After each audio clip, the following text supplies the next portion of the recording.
హైవ్యూర్స్ జ్యోతి Malhotra YouTuber, అది వచ్చేసి పేరుకేమో హిందుస్థానీలో ఉన్నటువంటి ఒక హిందువు, కానీ ఐఎస్ఐ ఏజెంట్ల దగ్గర వచ్చేసి కుక్క.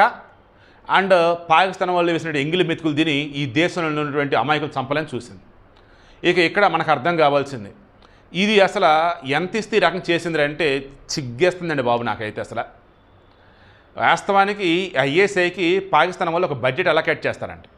నాకున్న సమాచారం మేరకు $5 మిలియన్ అని తెలుస్తుంది. $5 మిలియన్ అంటే $50 లక్షల, దగ్గర దగ్గర 4.5 కోట్లు చిల్లర వేసుకోవచ్చు. ఓకేనా? దెన్ ఈ 4.5 కోట్ల రూపాయలలోనే ఈ ఏజెంట్లకు జీతాలు ఇస్తూ ఉంటారట. ఈ ఏజెంట్కి ఎటైనా వెళ్ళాలన్నా కానీ వాళ్ళు ట్రావెలింగ్ ఎక్స్పెన్స్ అన్నీ చూసుకుంటారట. ఇలా జ్యోతి మల్హోత్రాకు సంబంధించి గతంలో మయన్మారు, థాయిలాండ్ వెళ్ళింది. అక్కడ వచ్చే సమాచారం ఇస్తే కొంచెం తక్కువ అమౌంట్ ఇస్తారంట. అదే ఇండియా కానీ అమెరికా సంబంధించిన ఇన్ఫర్మేషన్ ఏదైనా గట్టిగా ఇస్తే ఏకంగా లక్షల్లో ఉంటుందంట డబ్బు.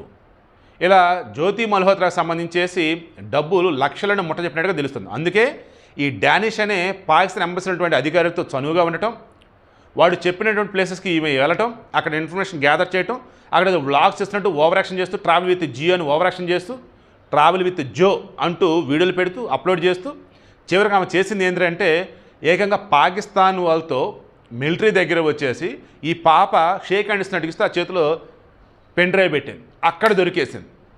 ఈ డానిష్ గారితో ఫోటోలో ఉంది. అండ్ మొన్న పాకిస్తాన్ ఎంబసీ ఉంది ఢిల్లీలో, పహల్గామ్ ఘటన జరిగిన తర్వాత వాళ్ళు కేక్తో సెలబ్రేషన్ చేసుకుంటా ఉన్నారు. ఒకడు కేక్ తీసుకుని పోతాడు, మనందరం చూశారు, ఎవర్రా నువ్వు కేక్ తీసుకెళ్తాం, ఎందుకురా అని. వాడితో ఈ జ్యోతి మనుషులు ఫోటోలు దిగుంది. ఇవన్నీ చూస్తే ఏమర్థమవుతుందండి మీకు? ఇది అసలు మనిషేనా? మరలా చెప్తున్నా, ఇప్పుడు మన దేశంలో కావచ్చు, వేరే దేశంలో మీరు తీసుకోండి, ముస్లింలు ఒక్కలే కాదండి, వేరే మతస్థులు కూడా ఈ ముస్లింకి అంటే ముస్లిం టెర్రరిస్ట్ సహాయపడుతున్నారు. ఎందుకు వాళ్ళు డబ్బులు ఇస్తారో చేసి పెడతాం, మమ్మల్ని ఏం చేయరు కదా, మా కుటుంబాన్ని ఏం చేయరు కదా, ఓకే అట్లా ఎవడు చేస్తే మాకే. ఎంత ఘోరం అండి అసలు.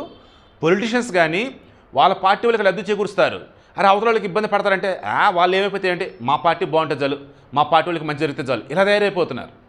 దాని వాళ్ళకి వీళ్ళకి తేడా ఏంటండి? ఈ జ్యోతి మల్హోత్రాతో పాటు ఇంకెవరెవరు ఉన్నారు, ఎలా పట్టుబడ్డారు ఏంటి, ఇన్ఫర్మేషన్ మొత్తం గ్యాదర్ చేస్తే. బట్ ఈరోజు బాగా లేట్ అయిపోయింది, వేరే పని వల్ల బయట బాగా లేట్ అయిపోయాను. రిమైనింగ్ డేటా అంతా కూడా రేపు ఖచ్చితంగా అప్లోడ్ చేస్తాను. ఈ వీడియోకి మెయిన్ ఇంటెన్షన్ క్యాటెడ్ డివోషనల్ ఎందుకు పెడుతున్నానంటే, ఈ పనికి మాలింది పాకిస్తాన్లో ఒక హిందూ టెంపుల్ ఏదో ఉండే, ఆడకి వెళ్ళి రీసెంట్గా వ్లాగ్స్ చేస్తూ రీల్స్ పెడుతూ అద్దెనిది హడావుడి చేస్తే అంతా ఆహా ఓహో పాకిస్తాన్లో మన హిందూ దేవాలయమా, ఇంకే ముందు అద్దెనిది అన్నారు. అండ్ అక్కడ వచ్చేసి మన తెలుగు పాట కూడా వినపడింది అంట.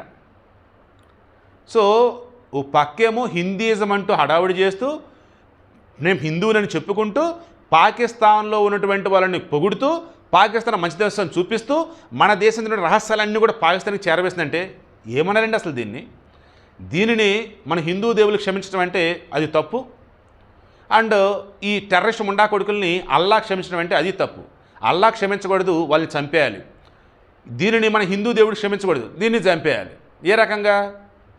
ప్రమాదంలోనా, చట్టంలో వచ్చేసి శిక్షల పరంగానా, లేదు అన్నప్పుడు ఏదో అంటారు చూసారా, కత్తి పెట్టుకుంటే కత్తికే పోతాడని, అలా ఈ టెర్రరిస్టుల దాడిలో పోయిద్దా?